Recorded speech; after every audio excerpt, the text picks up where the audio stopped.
Kabanata 211, Mr. Wolf, napakaraming talent sa aming R&D department. Umabot ng kalahating taon bago pa sila nakakuha ng kahit kapansin-pansing resulta. Sino ka ba talaga, para sabihing makakagawa ka ng 10 cosmetic products sa loob lamang ng isang linggo? Galit na pangungutya ni George. Nangangarap ka lang. Kung ang isang taong hindi naman nasa larangang ito ay makakagawa ng bagong cosmetic sa loob ng isang linggo, ano pa ang silbi ng Research and Development Department? Leon, alam kong para sa interes ng kumpanya ang ginagawa mo pero hindi ito sakop ng kakayahan mo. Ano ba talaga ang pinagugulo mo? Kunot noong sabi ni Iris. Naalala niya ang sinabi mismo ni Leon noong nakaraang gabi na hindi siya ganoon ka-confident sa bagay na iyon. Ngunit ngayon, sinisiguro niyang kaya niyang makagawa ng 10 bagong produkto sa loob lamang ng isang linggo. Hindi niya iyon kayang paniwalaan. Miss Young, hindi ako gumagawa ng gulo, sinasabi ko lang ang totoo. May kumpiyansa akong magagawa ko ito, seryosong sabi ni Leon. Hindi na siya ganoon ka-confident noong una sa harap ni Iris dahil gusto niyang maging mahinahon. Ngunit ngayon iba na ang sitwasyon. Hindi siya pwedeng umurong sa pressure na ibinibigay ni George. Mabilis na umandar ang isip ni Ashwin at mariing hinampas ang mesa habang tumatayo na may malamig na ngiti. Mr. Wolf, kung sobrang kumpiyansa mo ba talaga, handa ka bang magbigay ng garantiya? Tama, ipakita mo kung totoo ang sinasabi mo. Mr. Wolf, sinabi na ni Mr. Proctor ang kanyang garantiya kanina. Kung hindi mo kaya gawin iyon, itigil mo na ang kalokohan. Isa-isa siyang tiningnan ng mga executives ng kumpanya. Siyempre hindi ako natatakot doon. Kung hindi ko magawa, handa akong iwan ang posisyon ko, kalmadong sabi ni Leon. Sige, ikaw na ang nagsabi niyan. Kung hindi mo magawa ang 10 produkto sa loob ng isang linggo, aalis ka sa kumpanya agad. Mariing sabi ni Ashwin habang kumikislap ang malamig na tingin sa kanyang mga mata. Hindi niya inakala na may kakayahan si Leon na gawin iyon. Kaya kung gusto nitong magpakamatay ay pagbibigyan niya ito. Walang problema, pero kung magawa ko iyon, ano naman ang kapalit, tanong ni Leon ng mahinahon. Tumawa si George nang marinig iyon. Kung magawa mo iyan, handa akong bumaba sa pwesto ko bilang head ng R&D. Hindi ko kailangan ang posisyon mo, nakangiting sagot ni Leon. Bagamat isa lamang siyang secretary at hindi mataas ang ranggo sa kumpanya, binigyan siya ni Iris ng maraming awtoridad. Kaya masasabi pa nga na mas mataas pa ang kanyang posisyon kaysa sa isang department head. Bukod pa roon, araw-araw niyang nakakasama si Ariel na isang magandang babae kaya masaya na siya doon. Bakit niya pagugustuhin ang posisyon ni George? Tatanggihan niya iyon kahit libre pa. Ano ang gusto mo? Tanong ni Ashwin na unti-unting sumama ang ekspresyon. Simple lang. Kung magawa ko ang 10 produkto, gusto kong humingi kayo ni Mr. Mercer at Mr. Proctor ng taos-pusong paghingi ng tawad sa akin. Ikaw, biglang nagbago ang ekspresyon ni Ashwin. Isa siyang mataas na opisyal sa kumpanya at likas ang kanyang pride. Kung hihingi siya ng tawad sa isang secretary tulad ni Leon. Ngunit sandali siyang nag-isip, hindi rin naman magagawa ni Leon ang task kaya wala rin siyang dapat ipag-alala. Sige, pumapayag ako. Mariing umisi si Ashwin habang tinitingnan si Leon ng may paghamak. Para siyang sigurado na sa kanyang tagumpay. Ayos. Iyan ang pangako. Magpapatuto si Miss Young at ang lahat ng narito bilang mga saksi, na kangiting sabi ni Leon. Wala siyang alam sa lugar niya. Natatawang komento ng mga executive sa sinabi ni Leon. Hindi nila akalain na may kakayahan si Leon na manalo at walang nakakaalam kung saan niya kinukuha ang kanyang kumpiyansa. Sige, tapos na ang meeting, malamig na sabi ni Iris habang nakatingin kay Leon ng may halong inis. Ganoon din ang iniisip niya gaya ng iba at hindi rin siya naniniwalang matatalo si Leon. Ngunit nang makita niya ang labis na kumpiyansa nito, hindi na lang siya nagsalita pa. Sa mga sumunod na araw, ibinuhos ni Leon ang kanyang oras sa pabrika kasama si Stanley upang pag-aralan kung paano mapapataas ang bisa ng produkto at makabuo ng mga bagong cosmetics. Dahil sa kanilang pagsisikap, malaki ang naging pag-unlad. Sa pagproseso ng raw materials, sinunod ni Leon ang mga ideya ni Stanley. Matapos ang maraming eksperimento, nagawa nilang pataasin ang efficiency mula 60% hanggang higit 80%. Napakahalaga ng Morning Dew na nakolekta ni Leon. Ang Morning Dew ay may taglay na spiritual energy na nagsilbing catalyst upang mas mapabilis ang pagsasama ng mga raw materials. Malaki ang naitulong nito upang tumaas ang efficiency ng ganoon kalaki. Bukod dito, malinaw rin ang naging resulta sa paggawa ng mga produkto. Gumamit si Leon ng mga herbal na gamot sa face mask na may epekto ng pag-detoxify at pag-nourish ng balat, pati na rin ang pagtanggal ng acne. Nilagyan din niya ng herbal medicine ang cleansing foam upang magkaroon ng moisturizing at whitening effect. Sa pamamagitan ng pagdaragdag nito sa iba pang cosmetics tulad ng lotion at cream, nakatulong ito upang pumuti ang balat at gumanda ang kondisyon nito. Hindi lang iyon, ang pagdaragdag ng Morning Dew sa mga produkto ay lalo pang nagpalakas sa epekto ng mga ito. Sa kabuuan, dahil sa medical skills ni Leon at sa Morning Dew na may spiritual energy, ang mga produktong nagawa niya ay umabot sa napakataas na antas na mas maganda pa kaysa sa maraming international brands. Kinabukasan, 1 linggo na ang lumipas mula nang magsimula ang postahan nina Leon at Ashwin. Ayon sa kasunduan, kailangan nang ipakita nina Leon at George ang kanilang mga produkto. Naroon muli sa meeting room ang lahat ng executives ng kumpanya. Nauna nang dumating si Ashwin at umupo sa kanyang pwesto. Alam niya ang mga nangyari kay Leon sa mga nakaraang araw. Abala ito sa pabrika pero malinaw sa kanya ang magiging resulta. Si Leon ay walang kwenta lamang na graduate ng mababang universidad at wala siyang kakayahan o espesyal na kaalaman, kaya imposibleng magtagumpay siya. Kailangan niya ng himala. Sa sandaling iyon, bumukas ang pinto ng meeting room. Pumasok si George na may ngiti sa mukha. Kasunod niya ang 6 na miyembro ng Research and Development Department na nakasuot ng white coat at may dalang 2 trolley na puno ng mga produkto. Mr. Proctor, mukhang masaya ka ngayon. Mukhang nagtagumpay kayo sa pagdevelop ng bagong produkto. Tanong ng isa sa mga executives habang tinitingnan sila ng may halong pag-asa at pagkamangha. Siyempre, swerte ako sa pagkakataong ito at natapos ko na ang ipinangako ko kay Miss Yang noong nakaraang linggo. Nakangiting sabi ni George na halatang tuwang-tuwa. Talaga, kung ganoon, kailangan ka naming batiin. Napakahalaga ng high-end cosmetics para sa paglago ng kumpanya. Kapag nalaman ito ni Miss Yang, tiyak na bibigyan ng malaking gantimpala ang inyong departamento. Ilang executives ang nagbigay ng pagbati. Magaling ka, Mr. Proctor, tumango si Ashwin ng may kasiyahan. Pareho sila ng panig ni George sa oras na iyon. Ang tagumpay ng R&D department ay magandang balita para sa kanya, dahil nangangahulugan ito na nakuha na nila ang kalahati ng postahan. Maya-maya pa ay narinig ang tunog ng takong sa pasilyo. Pumasok si Iris kasama si Gracie na kanyang secretary. Umupo siya sa pangunahing upuan at nagtanong ng may pagtataka. Nasaan sina Leon at Ariel? Bakit hindi ko sila nakikita? Hindi namin alam. Nagkatinginan ang lahat at umiling. Baka tumakas si Leon dahil natatakot siyang harapin ang mga tanong ng lahat matapos niyang mabigo sa kanyang ipinangako, tumawa si Ashwin. Posible iyan. Nagyabang siya noon pero ngayon duwag pala siya. Nakakahiya naman. Tama, ipinakita lang niyang hindi siya maaasahan.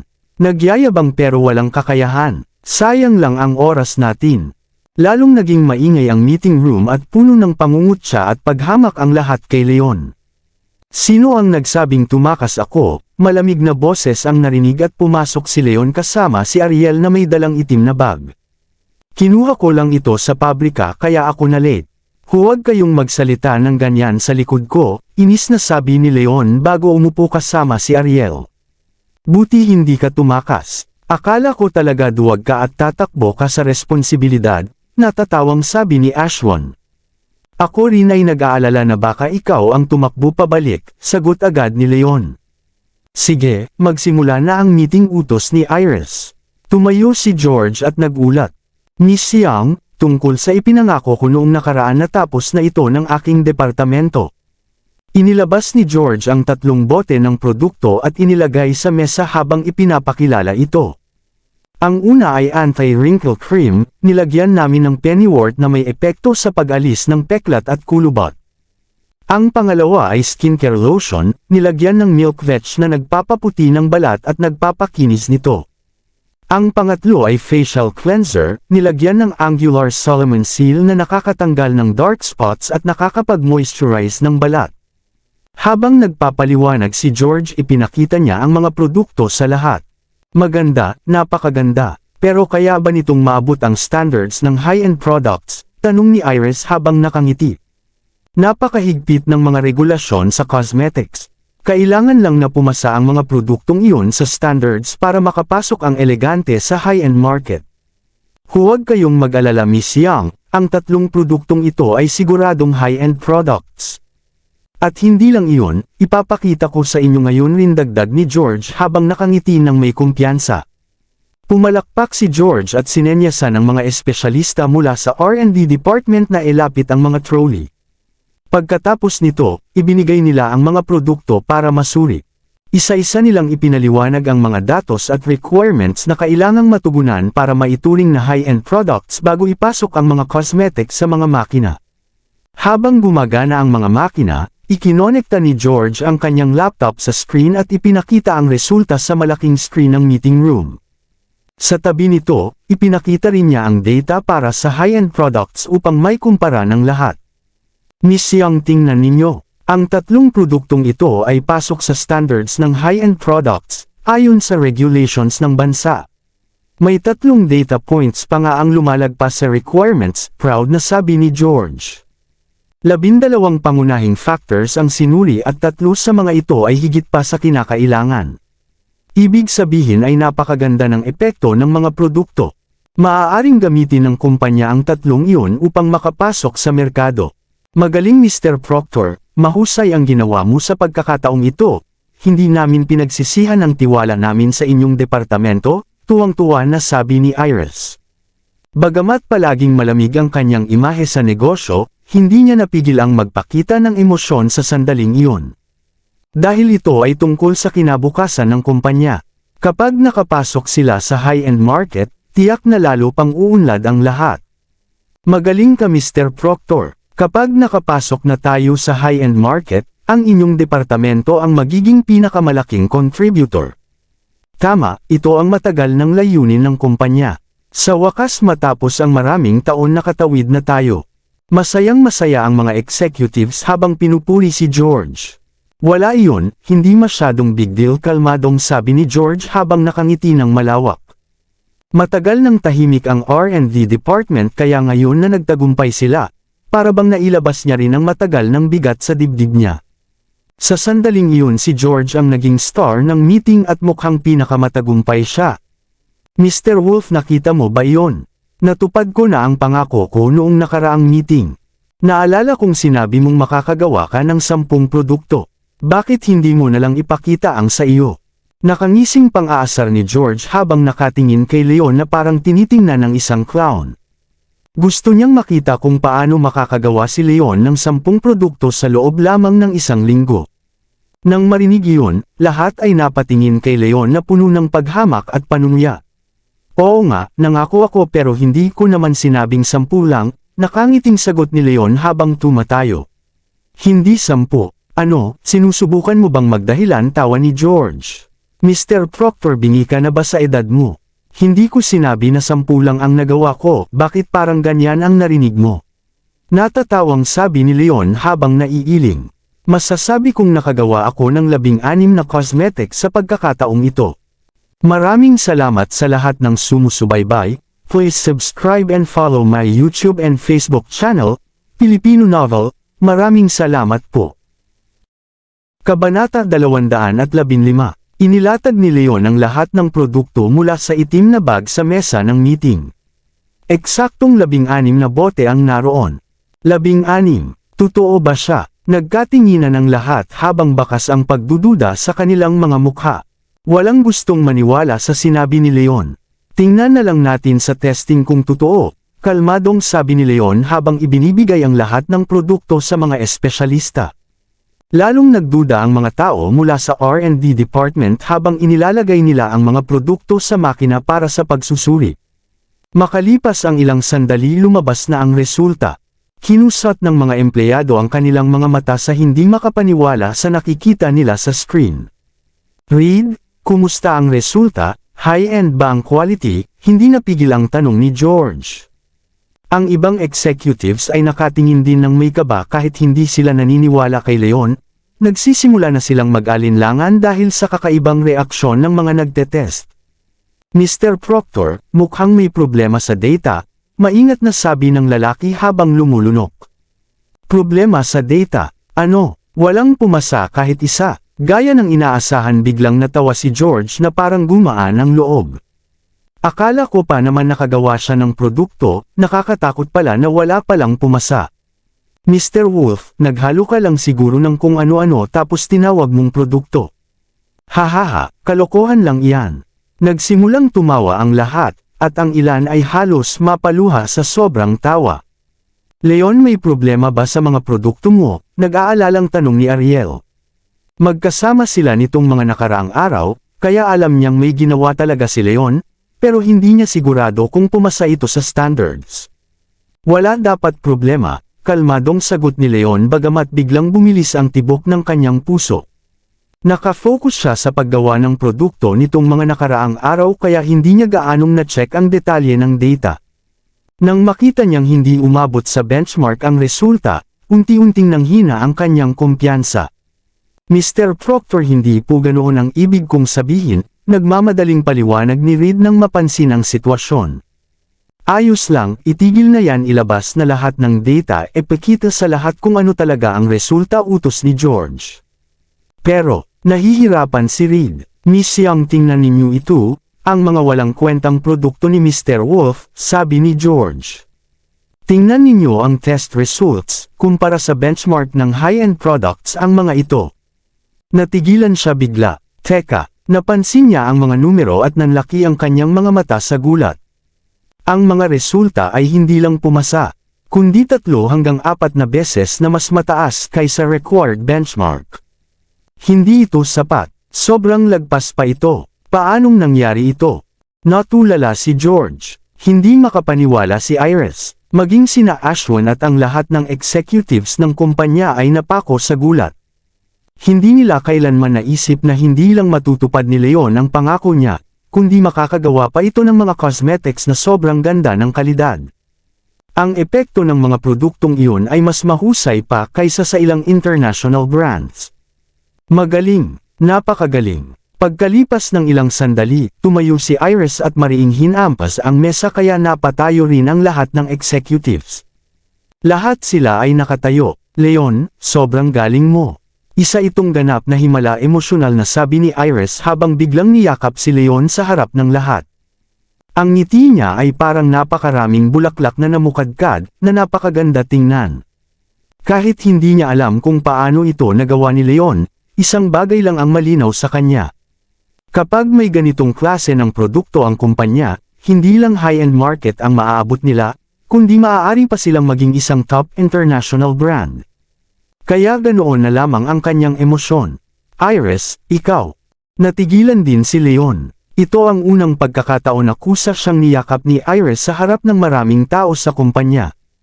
Nakaramdam siya ng init sa puso na parabang lahat ng pagod niya nitong mga nakaraang araw ay naging sulit. Napagtanto ni Iris na may mali kaya agad siyang bumitaw kay Leon at namula habang nagsasalita. Sobra lang akong natuwa kaya nawalan ako ng kontrol sa sarili. Ayos lang, hindi ako tatutol, nakangiting sagot ni Leon habang tila ayaw pang pakawalan ang sandali. Ngunit alam niyang imposible iyon. Nang makita ang eksena, lalong sumama ang ekspresyon ni Ashwin.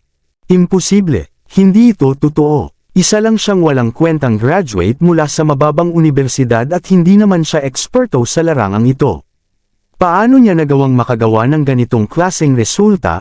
May mali dito sigurado. Sigaw ni Ashwin na hindi matanggap ang katotohanan.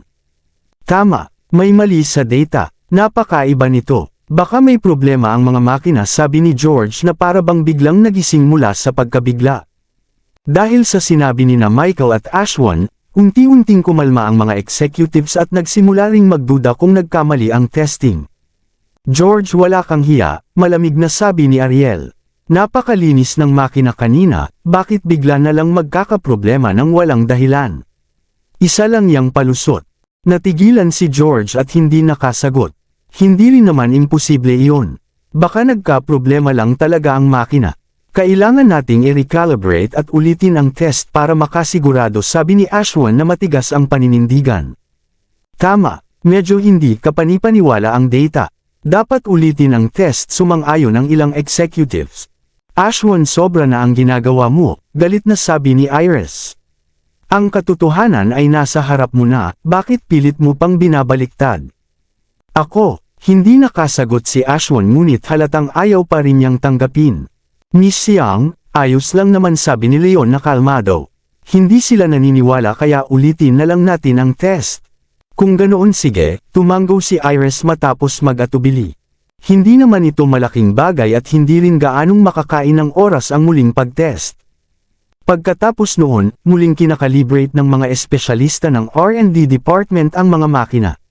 Matapos matiyak na walang problema, inilagay nilang muli ang mga produkto at isinagawa ang mas detalyadong pagsusuri. Mabilis lumabas ang resulta. Nang makita ang screen, pareho pa rin ang resulta. Biglang natahimik sina Ashwan, George, at ang lahat ng nagduda. Walang kahit isang tunog sa buong silid. Tahimik na tahimik ang buong lugar. Tumingin si Leon sa paligid at kalmadong ibinaling ang tingin kina Ashwan at George. Siya ang unang bumasag sa katahimikan. Mr. Mercer, Mr. Proctor, may sasabihin pa ba kayo? Ako, natigilan sina Ashwan at George. Halatang nanlumo ang kanilang mga mukha at tila bagsak na bagsak ang kanilang loob. Hindi nila maunawaan kung paano nagawa iyon ni Leon. Napaka-imposible nito para sa kanila. Kung wala na kayong masabi, ibig sabihin panalo ako sa pastahan na ito, malamig na sabi ni Leon. Leon, huwag kang magmalaki kahit nakagawa ka ng bagong produkto. Sinabi mo rin na mapapataas mo ang efficiency ng pag-refine ng raw materials. Kung hindi mo yun magagawa, hindi ka pa rin panalo, matigas na sabi ni Ashwan habang pinipilit kumapit sa Pag-asa. Tama, kapag hindi mo mapataas ang efficiency, hindi ka pa rin panalo, dagdag ni George habang pilit binubuo ang loob niya. Alam niyang napakahirap pataasin ang efficiency ng raw materials, na halos kapantay ng hirap ng pag-develop ng bagong produkto. Isang linggo lang iyon, napaka-imposible na makagawa pa si Leon ng isa pang milagro. Hindi na niya inasahang magagawa pa iyon ni Leon. Tumawa si Leon. Haha, bakit ka tumatawa? Galit na sabi ni Ashwan. Natatawa ako sa inyong kamangmangan, nakangiting sagot ni Leon. Hindi ko ito ikakaila na nauna ko nang napataas ang efficiency ng pag-process ng raw materials bago pa ako nagsimulang gumawa ng mga bagong produkto. Ano? Biglang nagulat sina Ashwan at George. Paano yun posible? Maging si Iris ay napuno ng pagdududa. Hindi sila makapaniwala na bukod sa pag-develop ng 16 na produkto ay napataas pa ni Leon ang efficiency ng raw materials. Napaka-imposible nito. Ariel, totoo ba ito? Tanong ni Iris. Oo, tama iyon, kalmadong sagot ni Ariel. Ang efficiency ng refining materials ay tumaas na mula sa humigit kumulang 60% hanggang mahigit 80%. Nakita ko mismo ang proseso. Tumanggo si Ariel habang nakatingin kay Leon na may halo-halong emosyon. Akala niya ay parehong mahirap ang dalawang bagay na iyon, pero nagawa pareho ni Leon. Talagang nagawa niya. Nagulat siya ng husto. Magaling. Napakagaling. Maraming magagandang nangyari ngayon. Leon, hindi mo ako binaygo, nakangiting sabi ni Iris habang hindi makeably ang kanyang saya. Ang problema sa raw materials ay matagal nang bumabagabag kay Iris. Ngunit ngayon, hindi lang basta nakagawa si Leon ng mga bagong high-end products, nalutas pa niya ang problemang iyon para sa kanya. Para kay Iris, ito ay parang isang banal na biyaya. Ito rin ang unang beses na tunay niyang kinilala ang kakayahan ni Leon. Totoo ba siya? Tao ba siya? Lahat ng executive sa kumpanya ay nakanganga na halos hindi makapaniwala. Para silang nakatingin sa isang halimaw si Leon. Si Ashwan at George ay mas malala pa ang kalagayan.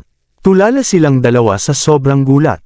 Paanong nangyari ito? Namula si Ashwan habang humihingal na parang maiyak na sa galit. Mukha siyang malapit ng sumabog. Palagi siyang mayabang at narcissistic. Hindi siya tumitingin sa iba. Para sa kanya, si Leon ay walang kwenta lang na walang pinanggalingan. Isang walang silbing tao sa kanyang mata. Ngunit ngayon, ang taong itinuring niyang walang halaga ay biglang nagpakita ng napakalaking talento at kakayahan. Hindi ito kapani-paniwala. Mr. Mercer, Mr. Proctor, mukhang panahon na para tanggapin ninyo ang pagkatalo sa pastahan. Kung nakipagpustahan kayo, dapat marunong kayong tumanggap ng pagkatalo. Kailangan ko pa bang sabihin kung ano ang susunod na gagawin ninyo? Kalmadong sabi ni Leon. Ikaw, galit na galit si Ashwin ngunit wala siyang magawa. Mr. Wolf, inaamin ko ang aking pagkatalo. Walang duda na may mas mataas pang antas ng kakayahan kaysa sa akin. Mali ako. Humihingi ako ng paumanhin sa pagdududa ko sa iyo, taos pusong sabi ni George habang yumuko. Mr. Proctor, sobra ka namang mabait, nakangiting sagot ni Leon habang tinatanggap ang apology. Hindi siya petty kaya tinanggap niya ito. Mr. Mercer, ikaw naman ang susunod. Tumingin si Leon kay Ashwin. Mahigpit na nakakuyom ang kamao ni Ashwin. Kinamumuhian niya si Leon sa sandaling iyon. Sa kanyang pride, hindi niya kayang humingi ng tawad. Ngunit natalo siya at wala siyang magagawa sa harap ng mga executives. Kung hindi siya susunod, mas lalo lang siyang mapapahiya. Mr. Wolf, mali ako sa pagdududa sa kakayahan mo. Humihingi ako ng paumanhin, malamig na sabi ni Ashwin. Mr. Mercer, hindi sapat ang ganyang apology, nakangiting sabi ni Leon. Ano ang gusto mo? Galit na sagot ni Ashwin. Kung yumuyuko ka, dapat maayos. Ibaba mo ang ulo at likod mo, diretsuhin mo, hindi pwedeng half-hearted. Leon, huwag mong sosobrahan, babala ni Ashwin. Anong sosobra? Kung marunong kang tumaya, marunong ka dapat tumanggap ng pagkatalo, kung hindi kaya, huwag kang pumasok sa ganitong usapan. Ikaw, sa sobrang galit, napilitan si Ashwin na yumuko ng maayos, ibinaba ang ulo at likod niya sa harap ng lahat. Iyan ang mas tama. Mukhang kailangan kong tanggapin ang paghingi mo ng tawad. Sa ngayon, hindi ko na ito palalakihin. Sana sa hinaharap ay alam mo na ang lugar mo. Kalmadong sabi ni Leon, bago tuluyang hindi na pinansin si Ashwin. Miss Yang, kung wala na pong iba, babalik na ako sa trabaho. Madilim ang mukha ni Ashwin habang nagsasalita. Lubos siyang napahiya at wala na siyang natirang dignidad para manatili pa roon. Tumalikod siya at aalis na sana. Mr. Mercer, sandali lang. Pinatigil siya ni Iris. May kailangan ka pa ba, Miss Yang? Tanong ni Ashwin. Ang mga bagong produkto na ginawa ni Mr. Wolf ay susunod nang ipaproduce ng kumpanya. Sa ngayon, siya muna ang hahawak nito. Pagkatapos ay ipapasa ito sa iyo. Napatingin si Ashwin ng gulat. Ano? Paano mo magagawa iyon? Palagi siyang namamahala sa raw materials at production. Ang pagbibigay nito kay Leon ay parang pagkuha ng kalahati ng kanyang kapangyarihan. Kailangan ito sa trabaho, bakit hindi ko magagawa, malamig na sagot ni Iris. Pero wala siyang experience sa production. Kapag ibinigay mo agad sa kanya baka hindi niya magawa ng maayos, pilit na sabi ni Ashwin. Alam ko, tutulong si Ariel sa kanya, tapos na ang usapan, matigas na sagot ni Iris. Iyon. Napilitan si Ashwin na tumango kahit labag sa loob niya. Sige na. Pagkatapos noon, nag-umpisa ng magsialis ang lahat. Naiwan sa meeting room sina Iris, Ariel, at Leon. Leon, mahusay ang ginawa mo ngayon, nakangiting sabi ni Iris, dati sinabi ko na bibigyan kita ng reward kapag nagtagumpay ka, kaya ganito na lang bibigyan kita ng 10% ng dividend rights ng kumpanya, ano sa tingin mo? 10%. Iris, sobra naman iyon, nagulat si Ariel. Ang Elegante Group ay iniwan sa pamamahala ni Iris bilang regalo ng kanyang lolo, isang kumpanya na hindi nag-i-issue ng shares. Ngunit para hikayatin ang mas magandang performance, nagbibigay siya ng dividend sa executives. Ang executives ay walang shares pero may dividends. Sa sandaling iyon si Ashwin ay may 8% na dividends, si Ariel ay 6%. At si Leon ay bibigyan ng 10% na mas mataas pa kaysa kay Ashwin. Halatang nagulat si Ariel. Hindi naman masyado malaki iyon dahil sa kontribusyon ni Leon nitong 2 beses, hindi sapat ang 10%. Hindi lang niya nakuha ang Wheat Group Cooperation, kundi nakagawa pa siya ng bagong produkto. Kabanata 220. Napakalaki ng naging kontribusyon kaya parang hindi na sapat ang simpleng dividends bilang kapalit. Kung humingi pa si Leon ng shares, gagawin pa rin ni Iris ang lahat para matugunan iyon. Hindi siya tanga. Paano hindi siya matutuwa doon, sabi ni Ariel habang umiikot ang mata. Batay sa kasalukuyang kita ng kumpanya, nasa humigit kumulang 40 hanggang 60 milyong dolyar ang taunang tubo nila. Kung makakakuha si Leon ng 10% ng dividends, nasa 4 hanggang 6 na milyong dolyar iyon kada taon. Hindi yun maliit na halaga. Kahit mag-retire si Leon agad, kaya na niyang mabuhay ng komportable. Isang napakalaking gantimpala iyon, kaya hindi inasahan ni Ariel na tatanggihan pa ito ni Leon. Ngunit bago pa siya matapos magsalita, tuluyang pinutol ni Leon ang usapan na ikinagulat niya. Iris, ayoko ng dividends, gusto ko lang. Tumingin si Leon kay Ariel at natigilan. May ilang bagay na hindi niya pwedeng sabihin habang nandyan si Ariel. Leon, baliw ka ba? Halos malaglag ang panga ni Ariel sa gulat. Pagkatapos ng celebration banquet, nalaman niya na ulila pala si Leon at wala itong anuman sa pangalan niya.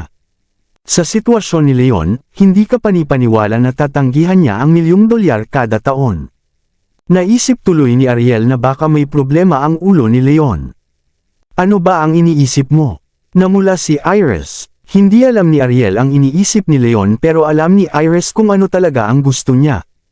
Ang 10% dividends ay reward para sa iyo, pero ang iba pag-uusapan natin sa susunod, sabi ni Iris na hindi tuluyang tumanggi pero hindi rin pumayag.